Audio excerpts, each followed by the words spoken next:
Good afternoon, everyone, and a very warm welcome to our church at full service. It's great that we can gather together to bring our praises from God and to hear from his word. We're going to start by singing, so if you can, please stand as we sing My Jesus, My Saviour.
It is our custom at our church at four services to think about those people who have a birthday between now and the next time we're meeting in this way. And so this is our list. Some of us will know Esther will be joining us later because she's actually in the middle of her birthday party, or has just about ended. So there's Esther, there's Stuart, and there's Belle as well. Is there anyone else that knows they've got a birthday coming up in the next month or so? In that case, can we sing happy birthday to Stuart? Happy birthday to you. Happy birthday.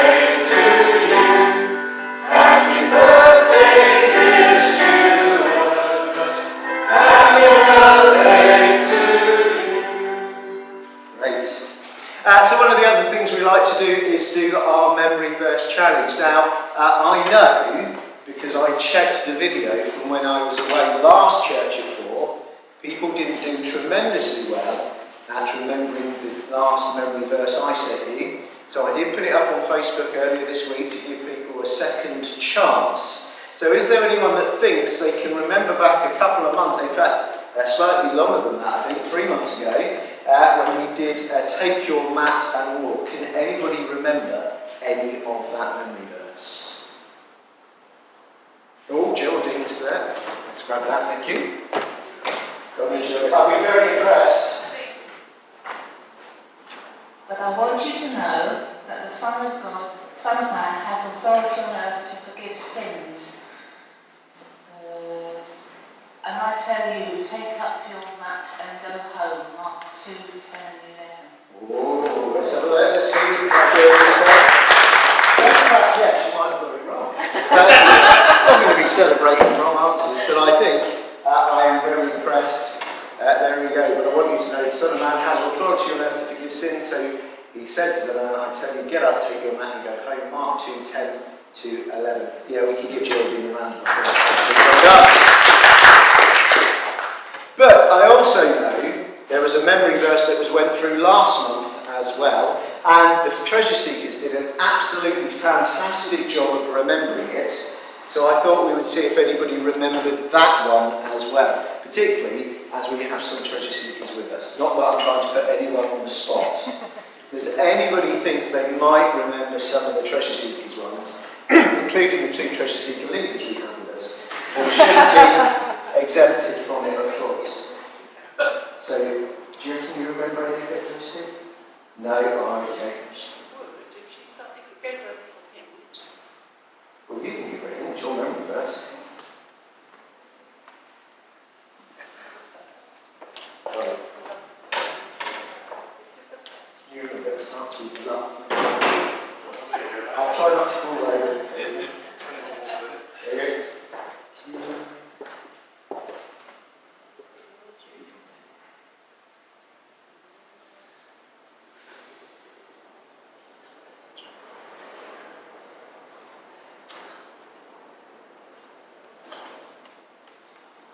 That's absolutely fine. Jane obviously remembers it though, so Jane can give us a go at it.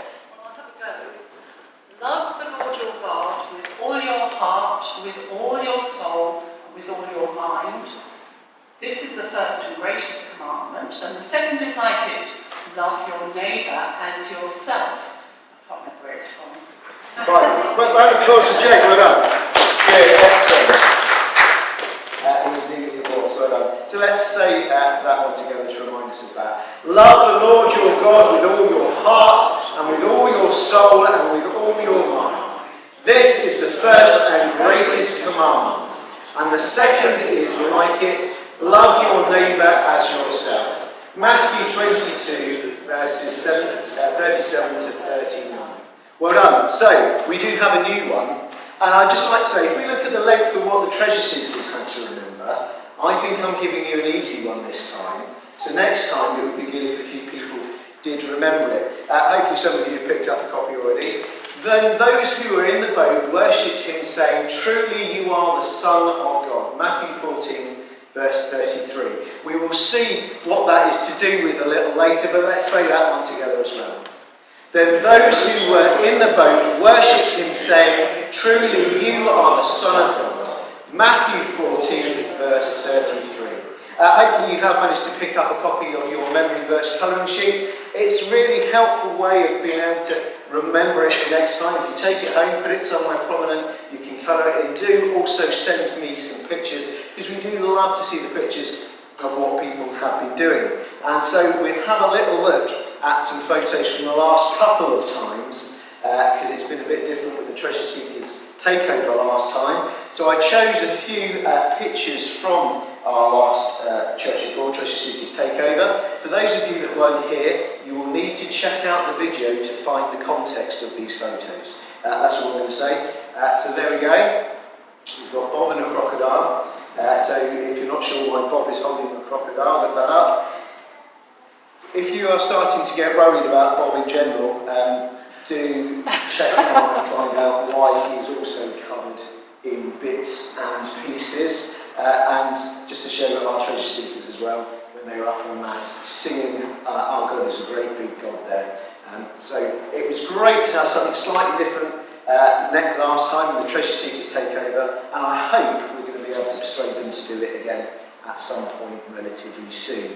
Thinking even further back, because we haven't had a look at these photos yet, we said the last time we were together we were thinking about the story of Jesus healing the paralysed man, and we were thinking about mats in particular. So some of us had a go at weaving some of our own mats, and so I've got some pictures of that for us. So there's Danny with his. We can see this was a family affair because we've got Phil with his there as well. We've also got Ruth with hers. Moving on to somebody else. Can we work out who this might be? There's a big B on the mug.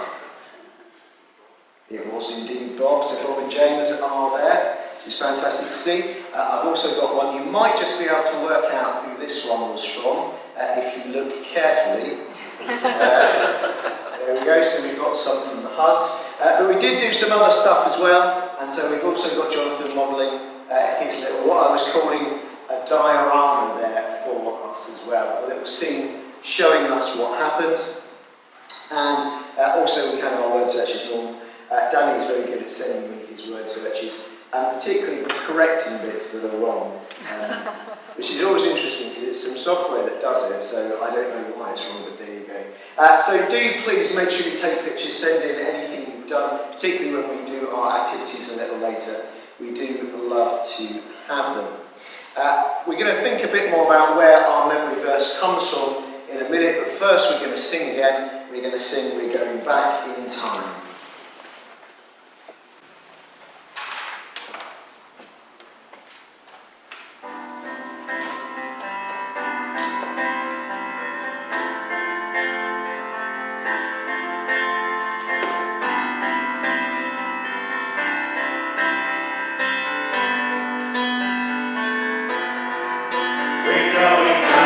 Time to when the world began, to when the earth was formed and God created.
Well, those of you who were with us last time will know that last week will know we were thinking about our holiday club that we've just done, the Wonder Zone, and we were thinking about lots of different things and science and experiments, and I decided I couldn't quite move on from that this week, so we've got a little experiment to start with today, and it's going to use that prime ingredient in so many different scientific experiments, custard.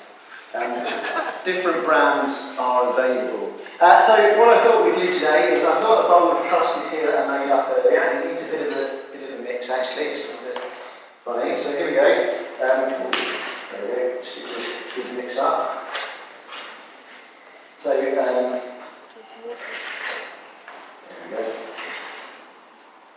Good. Yeah, that's nice and sloppy. So you can see my spoon to see that. It's nice and sloppy there. We can see it wiggling around my bowl. It's not very nice. If I put a finger in and then bring it out, we will see it's all kind of drippy and not very nice. Swirling around. So if I have a bowl of water and if I were foolish enough to thump it hard, what would happen to me if I thumped a bowl of water very hard? I would get covered in water. Doing it with custard means I'm likely to get very yellow. But I thought we'd give it a go and see what happens. So, are you ready for this? Yes. Yeah, I'm not sure I am. Here we go. So, I managed not to get soaked and stuff.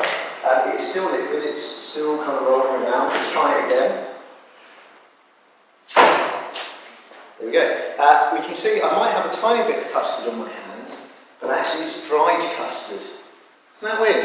I've got that. It's there again. It's still nice and liquid. I can do it again, and again, and again, and again, and again, and again, and again. And every time, I haven't got soaked with it.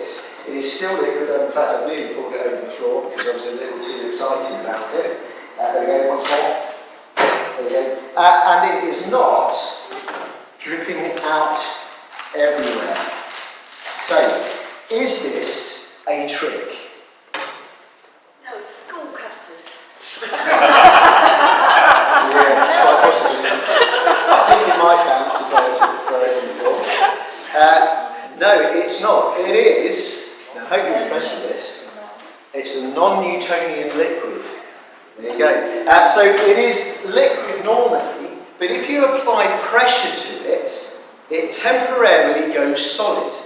So if I was to soak my fingers in it very gently, like this, and then bring them out, you can see, actually that is pretty nasty and messy, and I shouldn't have done that.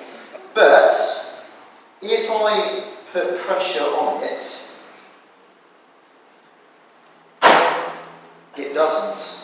It stays solid. People can have a go later if they like to. I'm not taking responsibility for if it splashes over you though. So there you go. So that's a nice one, but it is totally upscalable as well. So I have been punching a bowl of custard, but I could do it on a much grander scale. So if I, for example, had a swimming pool in my garden, I could take out all the water, I could replace it with custard, and believe it or not, I could walk across the surface of the swimming pool and not sink. In fact, if you want to go on YouTube, you can actually look up videos of people doing that, just that. Walking across custard and not sinking. Now that is a very interesting experiment to see, but it only works with non-Newtonian liquids. As we said, if I filled that bowl with water and decided to punch it, I would have got very wet indeed. And if I just took a normal swimming pool, not filled with custard, and tried to walk across it, I would get even wetter, because you can't walk on top of water. At least not normally, unless you are someone very special. And that is the story we're going to be thinking about today. So a few church at fours ago, we were thinking about the feeding of the 5,000. We had our very big picnic, and in fact we had a picnic in church, and we remember how Jesus He fed people from 5 loaves and 2 fishes. And if we read through the Bible, immediately after that, we are told this story. In fact, in Matthew, it's quite clear that as soon as everyone had been fed, Jesus tried to get rid of the disciples. It actually says he made them get in a boat and leave. It wasn't just, oh, I think we should get a move on. He actually wanted them to get in a boat and leave. So they sailed off and he stayed behind. He decided he was going to go up and he was going to spend time just with his Heavenly Father in prayer. So while this was happening, as we said, the disciples went out in the boat, and we're told they're quite away from shore, and as is common on the Sea of Galilee, a storm whips up. Now, we've seen another story at Church of Four before, where a storm whips up suddenly, and it's very dangerous, and they are quite scared. And it's exactly the same circumstances again. So the disciples are on their own. Last time, Jesus was in the boat asleep with them. This time, they are on their own, and they know things are not going well. But Jesus, after his time of prayer, decides to make his way out to them. And we're told he does actually walk on the water. He doesn't walk by the side of the water and kind of go around to try and meet them. He doesn't walk kind of in the water with his feet actually on the ground and just get wet. He is walking on top of the water. It is something that there is no explanation for. It is a miracle. Apart from it is Jesus is someone who is very special. So we can imagine the scene, can't we? The disciples are in the boat, they're being tossed around, they're scared of their life, and suddenly they notice this figure coming towards them, seeming to hover almost over the top of the water. And if they weren't scared of the circumstances before, then they really do become scared. They can't understand what they are seeing, and they're thinking, what on earth can this be? And the only thing they can think of is this must be a ghost. Now, I'm not saying that I think we can use this story to say that there are ghosts or anything like that, but that was the only thing they could assume. From what their eyes were seeing, it was the only thing that would make sense of the situation. And let's just think about that a moment. They decided it was more likely for it to be a ghost than for someone actually being able to walk over the top of the water. That is how astounding this was. But Jesus keeps making his way towards them, and because they are scared, they cry out in fear. But Jesus says, take courage, it's me. Don't be afraid. They are in a terrible state, and he wants to calm them and let them know they are safe because he is near.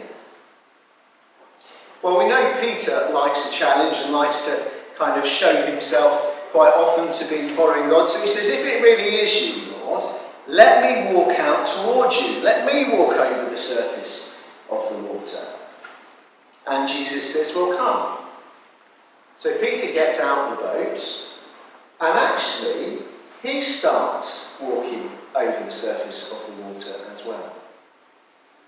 But then he kind of loses his bottle a little bit, I think. He's walking out, he's seeing all the wind, he's seeing all the rain and everything else that's happening, and he suddenly thinks, I shouldn't be able to do this, and he forgets momentarily that Jesus is with him, and so he starts to sink. So he cries out to Jesus to help him, and indeed Jesus does take hold of him, he stops him from sinking, and Jesus says, "Are you of little faith?" How many times have we seen Jesus say something similar to Peter or all the disciples? They've seen him do miraculous things, but they still haven't quite cottoned on to why. They still don't know that they can trust in him and put their full faith in him. And Jesus wants them to. So Jesus and Peter go back to the boat, and everything is calm again. And then they have time to reflect in the calmness. And they realise that actually this shows something very special about who Jesus is. They know that normally people can't walk over the surface of the water. And so they start to worship him and they say, truly, you are the Son of God. Our memory verse there. They realise this is a sign, what John calls miracles in his gospel. It is a sign of exactly who Jesus is. He is the Son of God, the God whom Job, we are told in the book of Job, he alone stretches out the heavens and treads on the waves of the sea. It is a great passage to tell us exactly who Jesus is and demonstrate how we know Jesus is who he is. The Bible is full of evidence for us. But it also helps us to realise that we should put our faith in him. At the time the Bible was written, sin was often thought of as symbolising chaos. Things that were happening that were out of control, bad things.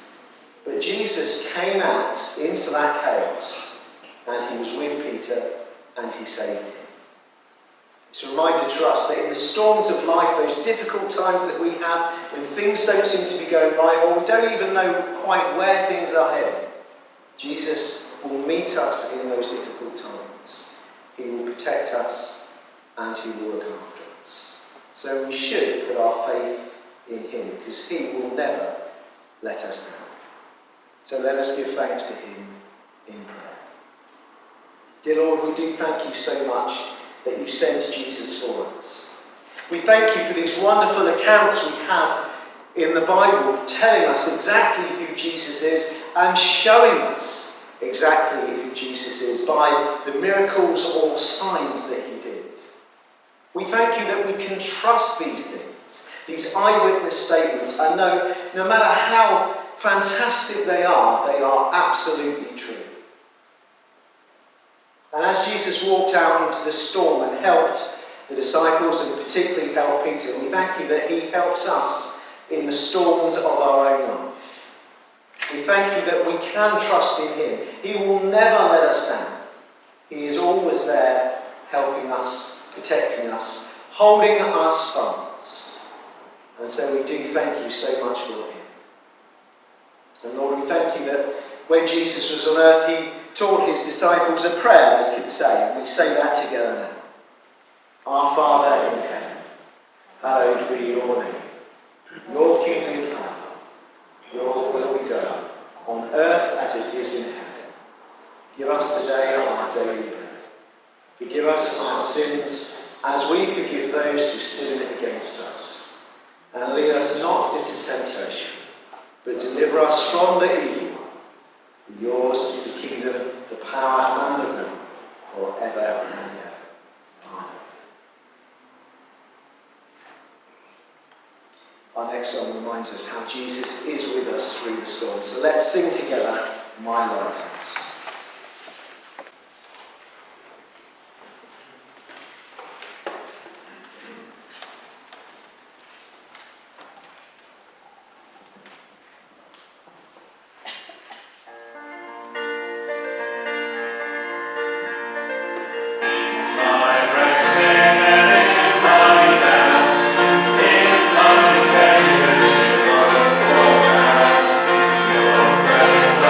Will be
Well, this is the point where we break up and kind of go in different directions depending on what we're doing. So if you would like to think a little bit more about that passage and what perhaps it means for us, there will be a group staying in here at the back in that section, just at the back there are some chairs and table. And there's some discussion questions there for you. You can look through them, you don't have to do them in any particular order. Indeed, you might decide that actually you've got your own things you like to think about in that passage and do something completely different. That is absolutely fine. So if you would like to stay in here for discussion, we're doing that over there. Or you can come over with us to the church hall, and we've got 3 different activities that are going to be happening. So we've got a sinking Peter here, so Jesus and sinking Peter over here. So if you would be interested in doing that, you can go and see Geraldine, and she will be leading that for us. We have got Jesus and our boat on the water that Bob is going to be doing for us. So go and see Bob if you're interested in doing that. Or we've got some, you can't quite see that they are, but they are tiles, decorative tiles that we're going to make at the bottom as well. And if you're interested in doing that, do go and see Amanda. So Geraldine for the sinking Peter, Bob for the boat and Jesus on the water, Amanda for the tiles. Or stay at the back over there to have a look at the discussions questions. And then do please come, even if you stay in here, come back over at 5 o'clock and join us when hopefully we'll be having a time of refreshment. So if you like, you'll make your way to wherever you're going to be, and hopefully we will join back together at 5. Well, just before you do that, I will remember to tell you the other things I'm supposed to be telling you. Next month we're going to be looking at the Ark of the Covenant, so do join with us at the church at 4 o'clock. It may be at a slightly different time next month, but watch out for the news of that. We're going to be thinking about the Ark of the Covenant. Also, I mentioned this before, I know, but do have a think about whether there's somebody you could invite to the Hope Explored course that we're going to be doing. There are some invites on the table at the back. 3 sessions coming together looking in Luke's Gospel to learn more about Jesus and the hope he offers us. So if you feel you can invite someone to that, do please take an invite and invite them.